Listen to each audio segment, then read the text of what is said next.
안녕하세요. 책 읽어주는 강원도 산골 여자 강사녀입니다. 오늘까지 읽어드릴 책은 김원의 죽은 자의 집 청소입니다.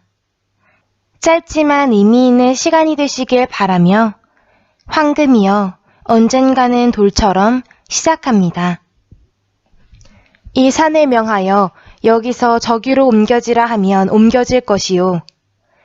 라는 성경 구절이 진짜 기적처럼 이루어지리란 믿음을 간절히 품고 나를 초대하는 사람들이 있다.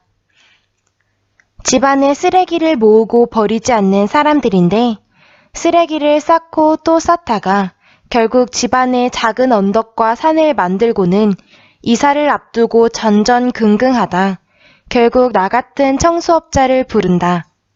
나는 부름에 따라 어디든지 기꺼이 찾아가서 강철로 만들어진 특제 쓰레받기를 굴착기의 버킷처럼 요령껏 휘두르며 쓰레기에 산을 깎고 포대에 주워 담아서 다른 곳으로 옮긴다.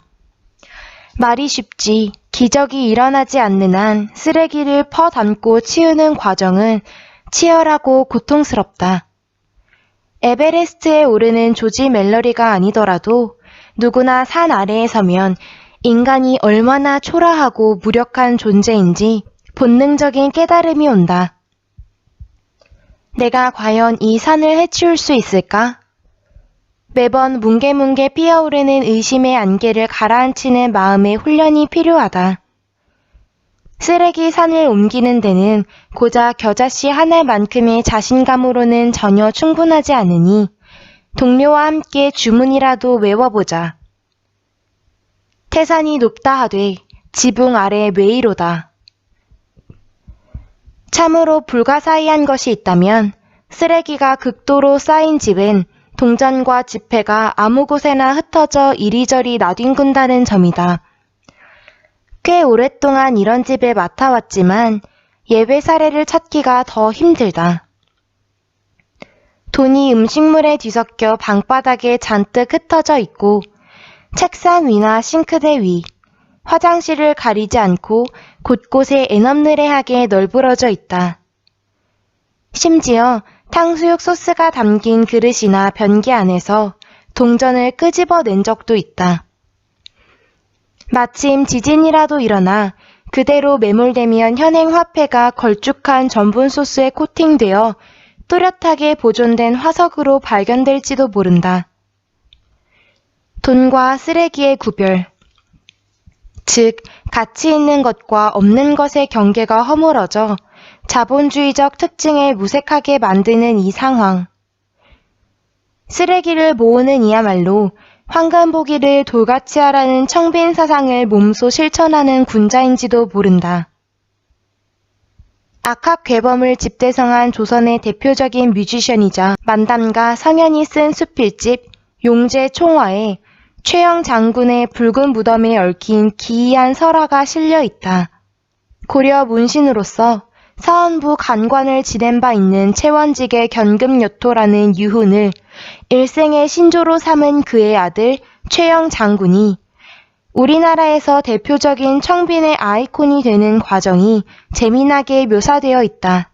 그 이야기에 따르면 최영 장군이 만년에 내가 탐욕하는 마음이 있다면 내 무덤에 풀이 자랄 것이고 만일 그렇지 않다면 풀이 나지 않을 것이다.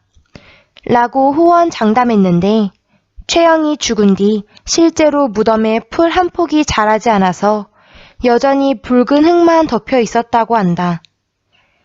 그 당시에 정말 풀이 안 자랐는지는 몰라도 현재는 경기도 기념물 제23호로 지자체의 관리를 받아 잔디가 촘촘하게 잘 자라고 있다.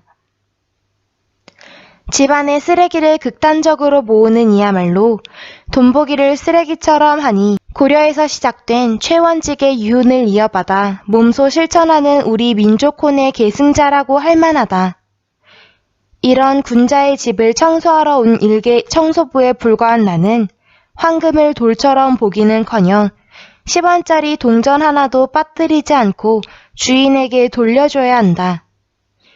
그것이야말로 나를 귀히 써준 군자에 대한 도리이자 보은이 아니겠는가. 결국 일하는 내내 쓰레기는 쓰레기대로 모으면서 동전과 지폐를 따로 모아야 하는데 사실 이것이 보통 귀찮은 일이 아니다. 쓰레기산 곳곳에 쑤셔박힌 편의점 봉투 어딘가에 들어있거나 방바닥에 납죽 붙어있는 동전을 주워 모으기란 결코 쉽지 않다.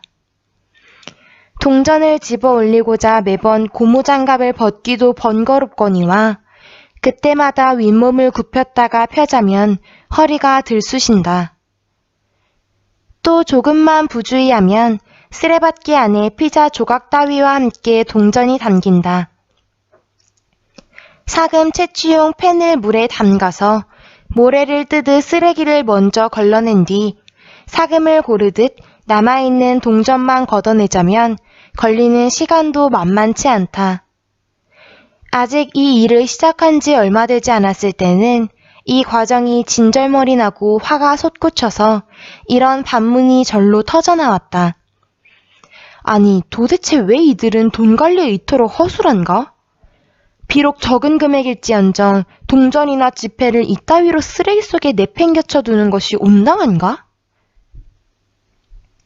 하지만 이 일을 하루 이틀 되풀이하고 산을 옮기는 고달픈 기적을 한 해, 두 해 반복하다 보니 신압으로 내 생각의 날카로운 면은 물러지고 감정의 뾰족한 데는 묻어나게 다듬어졌다. 이런 쓰레기산을 보금자리로 받아들이고 자신의 고귀하신 몸을 눕히는 일조차 아무런 어려움을 느끼지 않는 이에게 그깟 돈 따위가 쓰레기와 함께 나뒹구는 것이 대체 뭐라고? 과연 대수롭다고 할 만한 일인가? 어느덧 나도 쓰레기와 한 통속이 되고 오물과 함께 나뒹굴며 울고 웃는 삶을 천직으로 받아들인 셈일까? 어째 등정 한번 제대로 안 해보고 노장 산악인의 초연함을 흉내내는 것 같다. 지엄하신 알렉산드로스 왕께서 친히 찾아오든 말든 지금 햇빛을 가리고 섰으니 한 발짝만 옆으로 비켜달라고 청한 견유학파 철학자 디오게네스가 오늘 내 쓰레기집 의뢰인으로 환생한다면 그깟 돈 따위의 가치를 견주느라 내 행복한 개같은 생활을 놓치지나 말라는 진리를 전해줄 것만 같다.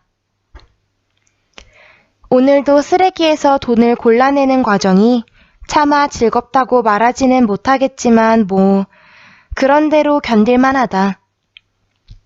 상황이 개같다는 점은 여전하지만 널널한 개같은 삶이야말로 행복하다는 주장 역시 삶의 한 방편으로서 유효하기에 반박하기보다는 슬슬 순응하는 쪽으로 몸을 틀고 있다.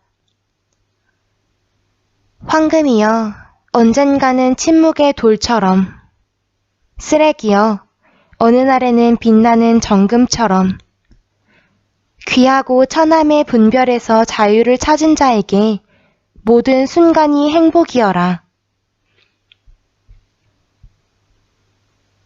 언젠가 우리와 같은 날, 같은 시간을 살며 삶의 끝자락에 밀려나 마지막이라 불리는 그 순간에 그들의 눈에 담겼을 풍경들, 맡았던 냄새들, 어쩌면 밖에서 들려오는 백색 소음, 째깍째깍 시계가 움직이며 내는 소리 따위와 같이 그들의 귀에 스쳤을 소리들, 삶이면서도 삶과 대비되는 그 순간들이 고스란히 담겨 사는 것이 무엇인지, 그들이 살고자 했던 삶은 무엇인지 생각해보게 만드는 책이었습니다. 이상 오늘까지 김영사 출판, 저자 김한, 죽은 자의 집 청소였습니다. 감사합니다.